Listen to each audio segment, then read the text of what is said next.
כן, זה מה שצריך לעשות, לחסל אחד-אחד, עד שלא יישאר שם שום מחבל.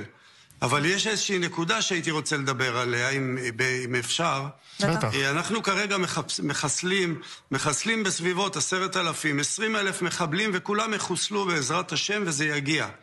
אבל אנחנו טיפה לא חושבים על היום שאחרי, כי כל מחבל כזה שאנחנו מחסלים, אתם מבינים שיש לו עוד 3-4 ילדים, ובתור מורה לפיזיקה ומתמטיקה, אפשר לעשות חשבון מאוד מאוד פשוט, שעל כל 20,000 כאלו יש לנו עוד בערך 8-9 שנים, בסביבות 80,000 מחבלים חדשים, שהיום הם קטנים אמנם, אבל הם יגיעו לגיל 20 אוטוטו. אתה יודע... והמדינה חייבת למצוא פתרון שהוא אחר. אסור להשאיר בעזה שום פלסטיני בכלל. חייבים לדאוג להגלות אותם למדינה אחרת. ניסים, אנחנו, אתה יודע, אני בטח לא מתווכח עם אב שכול, אבל אתה יודע, על שם סופו לא פוגעים באף ילד, אתה יודע, עם הכאב הגדול. אני חושב שמה שאתה אומר כן מתחבר לעובדה שמה שצריך לקום ביום שאחרי זו תפיסה שונה, זה חינוך אחר, זה הנהגה שונה.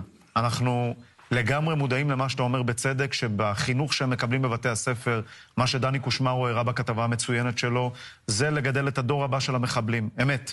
ולכן השינוי צריך להיות עמוק, אבל נראה שכולנו ניסים, עם כל הבטן הכואבת, רוצים לשמור על צלם אנוש, גם בתוך האירוע כמובן, חס וחלילה, אני לא התכוונתי לפגוע בשום ילד וכו'.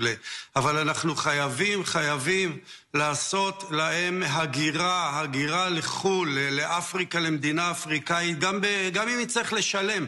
כי הרי עכשיו לבנות את כל רצועת עזה מחדש, יעלה ביליונים של דולרים, ואפשר בכסף הזה גם לדאוג, להגלות אותם. וברגע שאנחנו עושים דבר כזה, אתם מבינים שכל מדינות האזור מסביבנו יבינו שאנחנו רציניים. אי אפשר להשאיר אותם באזור עזה, אי אפשר. מה יקרה עוד 15 שנה? ניסים, בכל זאת אבל... כן, מה יקרה לנכדים שלנו? מה יקרה לנינים שלנו? אני רואה בכל זאת אבל את